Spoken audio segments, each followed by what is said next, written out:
Good afternoon. We are going to start our Finance Committee today, August 20th, 2024. Can we take roll, please? Yes, we'll start with Committee Member Harmon. Here. Vice Chair Friedman. Here. Chair Gutierrez. Here. Do we have any general public comment? Chair Gutierrez, no hands are raised. Okay. And these are for, okay. One of us. Great. So good afternoon, members of the Finance Committee. My name is Keith DeMartini, and I'm the Finance Director for the city. It's my pleasure to present an overview of the conversation we'll have today and then next week at the City Council about the prioritization of the sales tax measure that has currently been placed on the November 2024 ballot. The recommendation for the Finance Committee today is to recommend that Council adopt, by reading of title only, a resolution of the Council of the City of Santa Barbara establishing priorities for the expenditure of revenue from the Santa Barbara Essential Local Services Measure. Now, as Council, as the Finance Committee recalls, just a couple of months ago, the City Council voted unanimously to place a half-cent sales tax measure on the upcoming November 2024 ballot. It is called the City of Santa Barbara Essential Local Services Measure, and the actual measure language itself is on this slide right here.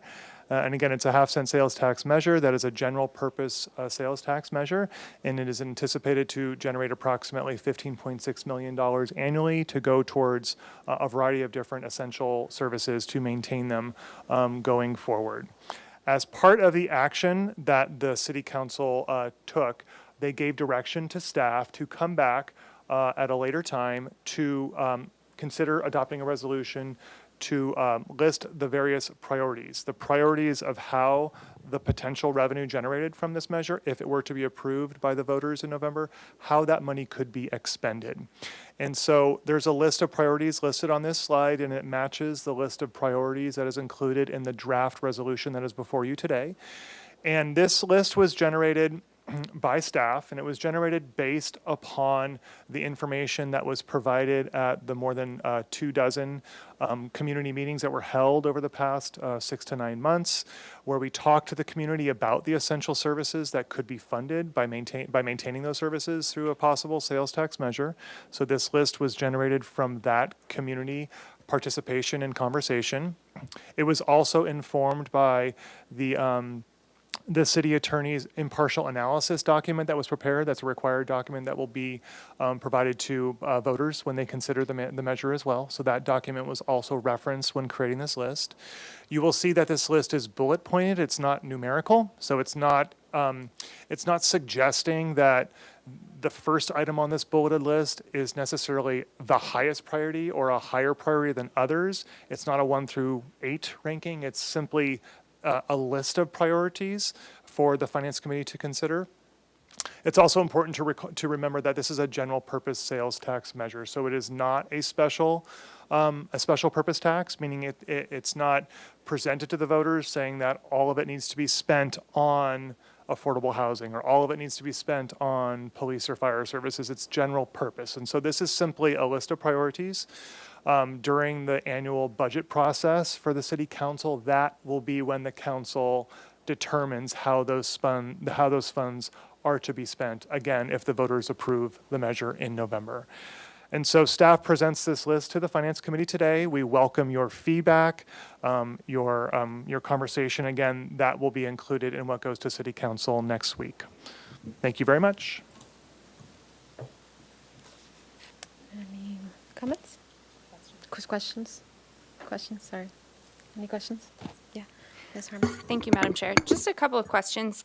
Thank you. I appreciate this. Every one of these bullet points, I think I did the cross-check, but it's all just the listed items that are in the actual measure itself, correct? So there's nothing that's in this proposed list of priorities that's not reflected in the ballot language and vice versa?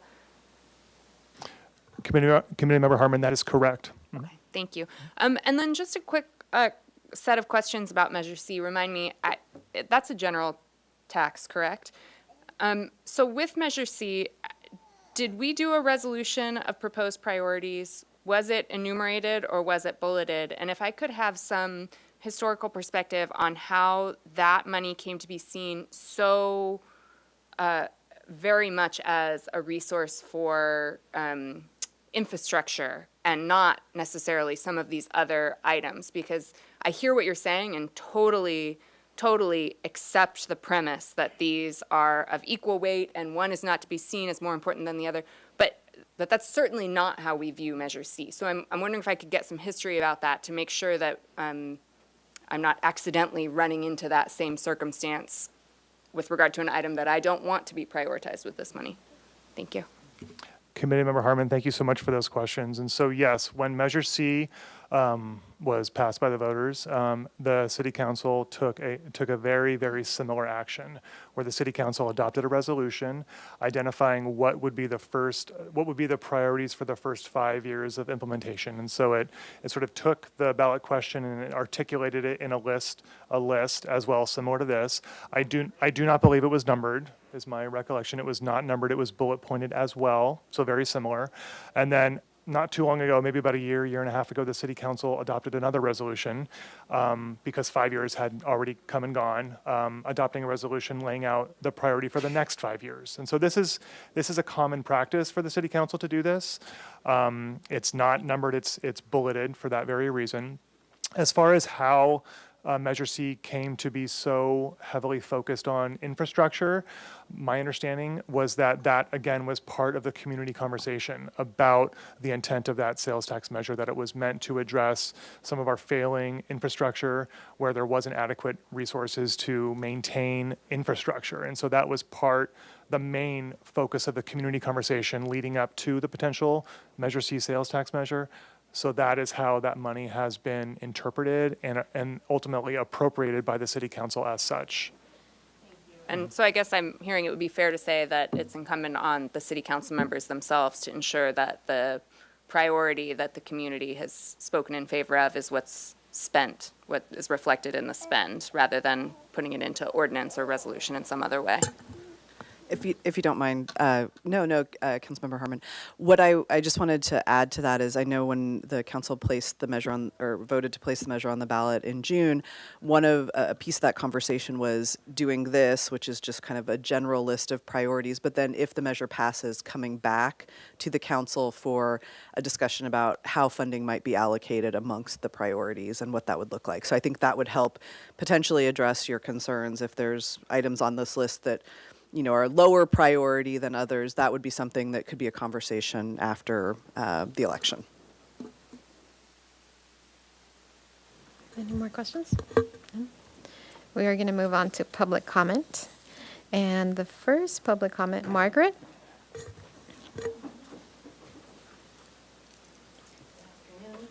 Good afternoon. My name is Margaret Bucko, and I'm chair of the Library Advisory Board. Thank you. Thanks, Jennifer.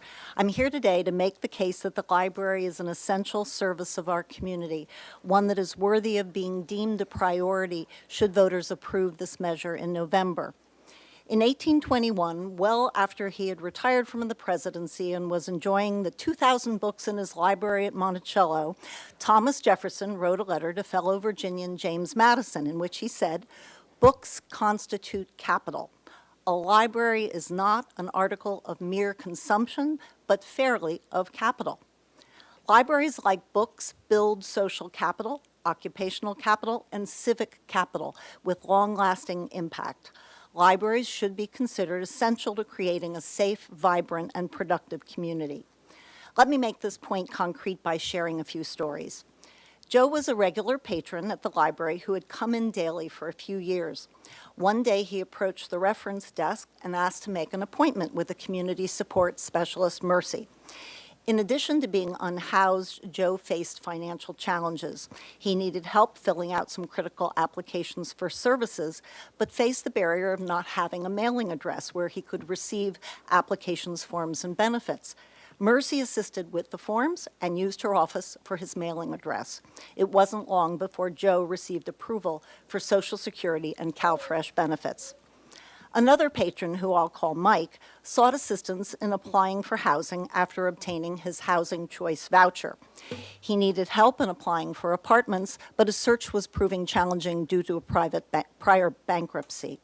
A librarian connected him with SB Community Housing Corporation, which gives priority to housing choice voucher beneficiaries. The corporation successfully found an apartment for Mike, who was overjoyed. A third patron, who I'll call May, was enrolled in the library's adult literacy program to improve her English. She shared with the team that my family speaks Chinese at home, so I need a place outside the home to practice my English language skills.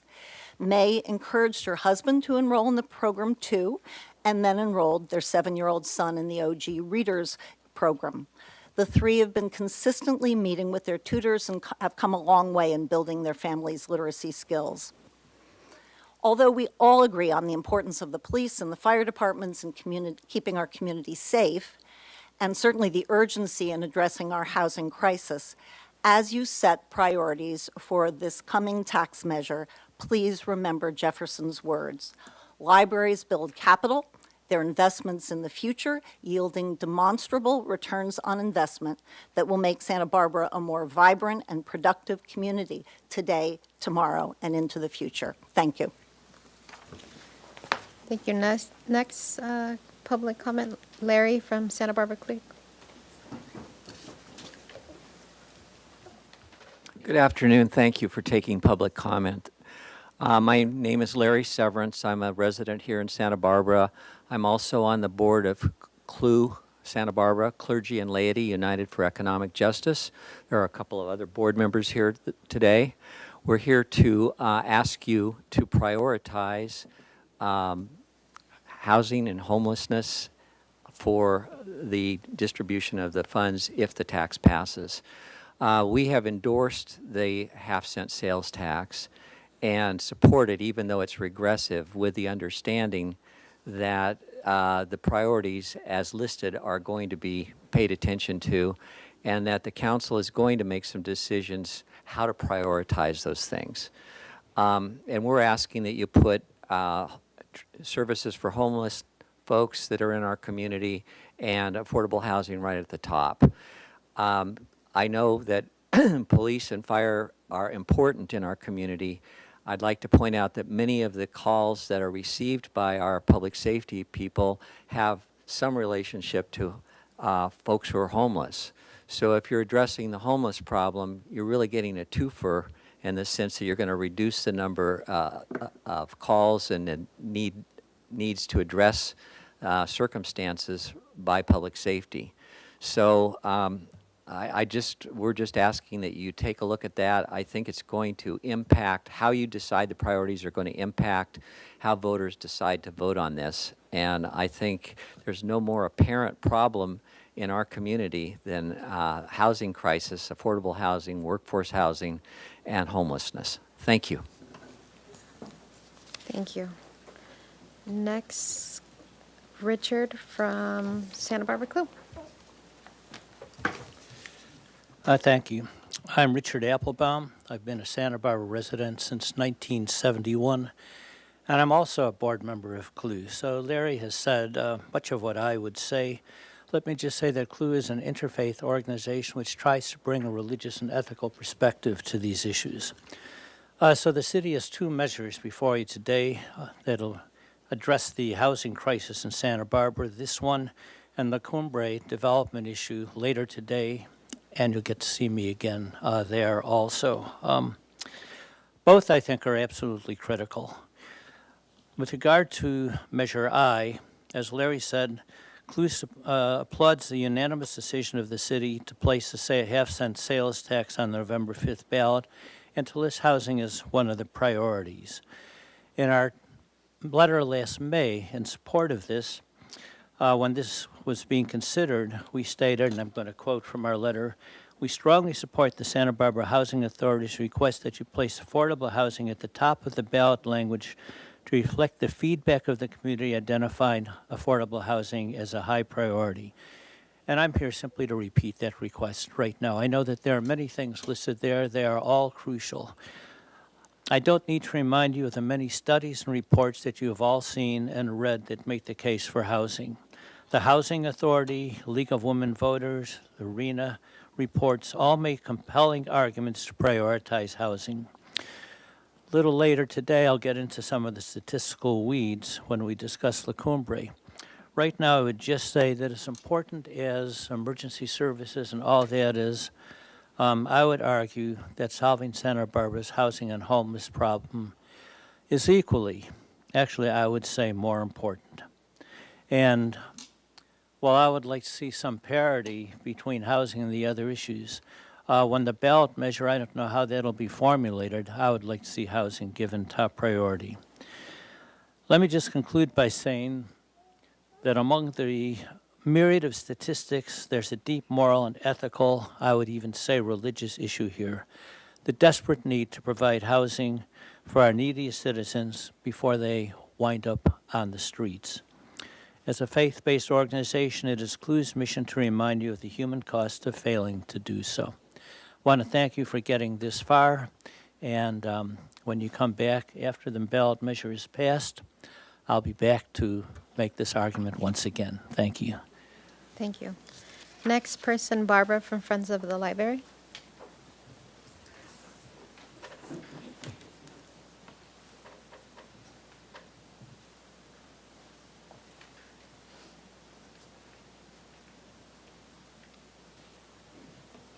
Good afternoon, City Council members and junior member. It's so well behaved, it's crazy. I'm Barbara Cronin Hirschberg, and I'm president of the Friends of the Santa Barbara Library. I want to thank you for including the library as one of the services that will continue to be funded with the proposed sales tax increase. We have many supporters, and I think we can encourage them to vote for this tax to balance the city budget if they know the library will continue to be open 7 days a week with ongoing free programs, most of which are grant funded. When I think of all the library provides, I can visualize a short video with the song from Rent. 525,600 minutes. How do you qualify the value of a year in human life? There would be footage of some of the many interactions and events that take place at the library in a year. In this case, how do you quantify the value of the public library in 1 year? My allotted speaking time limits me to a couple of weeks' worth of library happenings. In the past week and in this coming week, we had water play day, which the kids had this little car wash that they could drive through in a small car. It was amazing. Low waste family meal class, a romance book club, a free lunch program that went on all summer for any child up to the age of 18, school supply shindig and swag for teens, maker hour with STEAM projects, library on the go, school supply drive and distribution event, book match, press reader access to more than 7,000 of the world's top newspapers and magazines. This week, New Beginnings, supportive services for veterans, families programs, aims to end veterans' homelessness. Then we have the Sustainable Santa Barbara Public Library. Volunteers at the Yananalik Community Garden will be there this Friday if you want to join in. There's Knit and Needle Passport Fair with Congressman Salud Carbajal this Saturday. Bilingual music and movement, Wiggly Storytime, Baby and Me, music and movement, library things. Check out a Moxie Pass, check out a Cycle Pass. So we're busy. It's important to keep it supported. Thank you. Thank you. And last but not least, Robert Fredericks from the Housing Authority.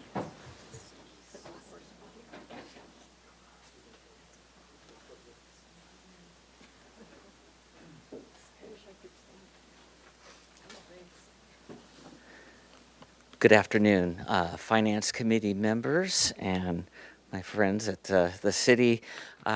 Just want to commend you for bringing this to the Finance Committee for discussion. All those items that were listed up a few minutes ago. There, where we go. The priorities are all important, as has been said, for many different reasons. And I'm not speaking for or against, of course, for the ballot measure, but I'm here to just speak on the priorities.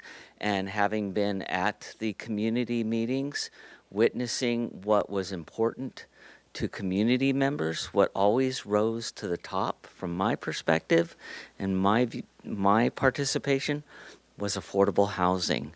And as an affordable housing professional in this community, I can tell you that that is item number one to have at the top of any priority in the community here in Santa Barbara to provide for those most in need. What I liked was reading the impartial analysis of the measure that's posted on the city's website. That is also bulleted and not numbered, but that bulleted list has as its top bullet, the first bullet was making contributions to the city's local housing trust fund. The second bullet, improving housing affordability. Now, I know this is a would be a general measure that passed or not, and you can't specifically say this or that, but this list of priorities, like a budget, reflects your values as a community, and I would hope that a basic human right such as housing is put at the top of the priority list. Thank you. Thank you. Oh, we have two public comments online. Yes, we have two public commenters online, Nancy Avos and Elizabeth Adams.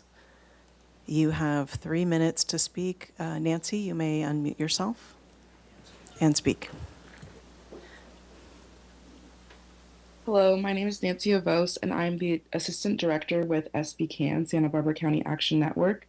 We really appreciate the city's work on this, and we urge you to list affordable housing as the first listing to reflect that the city's greatest need is affordable housing. I echo all sentiments stated by CLUE and the League of Women Voters. Although all priorities are important, placing affordable housing as the first priority will demonstrate your dedication to accommodating our city's hardworking employees. The more housing is seen as a priority for revenue, the more housing advocates can effectively get behind it. Thank you for your time. Thank you. Next public comment. Our final speaker is Elizabeth Adams. You have 3 minutes to speak. Please unmute yourself and go ahead. Good afternoon. Hello, Finance Committee.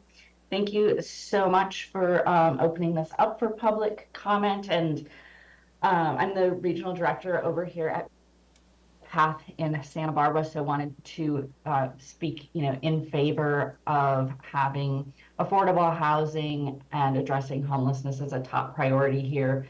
I second, third, fourth, everything that everybody else has already said, and so appreciate all the advocacy on behalf of affordable housing and our community members who are experiencing homelessness. And we have all seen the point in time count from last year, and that we had an increase in homelessness over the past year.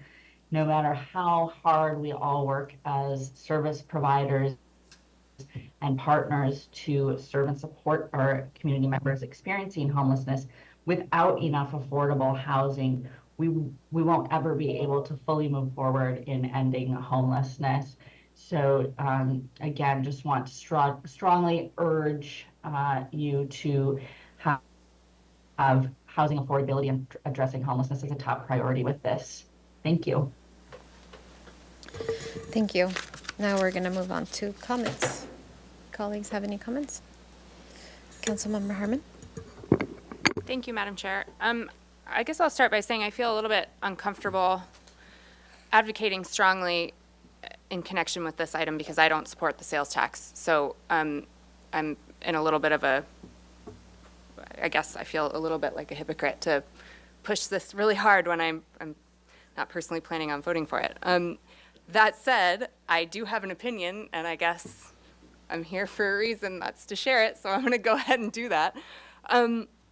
I would like to see, as many of the commenters said, bullet number 2 move to bullet number 1.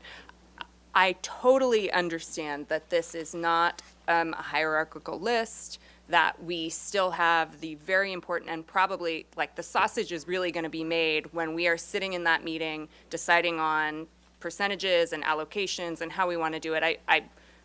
I believe that to be true, and I can imagine that meeting's going to be very intense when it happens. That said, I do think that there's something just optically in having this second bullet first. By the same token, I'm a little bit uncomfortable as well changing the order of this list when it reflects exactly the order that is in front of the voters. You know, I mean, I think it's almost a bait and switch is too strong of a phrase, but it makes me a bit uncomfortable to have this order that we're putting in front of the voters and then changing it for our internal resolution. It almost feels like we should have changed the order for the ballot measure, and then that could have been the resolution. So there's a process issue that I have with this. That said, I still believe, as Mr. Frederick said and our other commenters alluded to, the folks that are going to pass this measure for us, the voters that are going to turn out in force in connection with this tax measure, want to see more affordable housing, and I really would like to prioritize that. If there's a will, I'll fight it out when we get to allocating, but that would be my preference. And I will close just by saying if we are going to do any changing, and I'm okay either way, I will defer to my colleagues on this.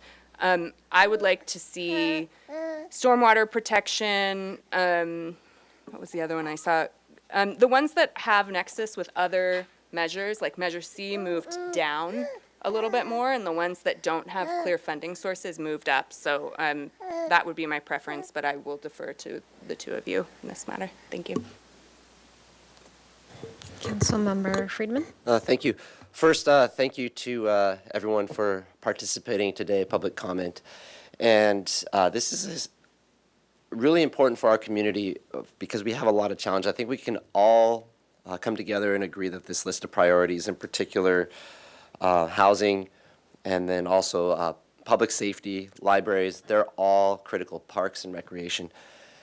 For now, for today, I'm more of let's leave it as is for right now, and then the full council can debate on whether they want to change it, because this has to go to the full council.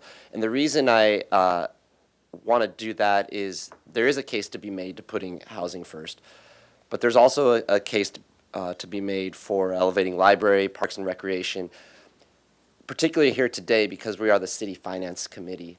And it's important to remember that because this is a general services measure.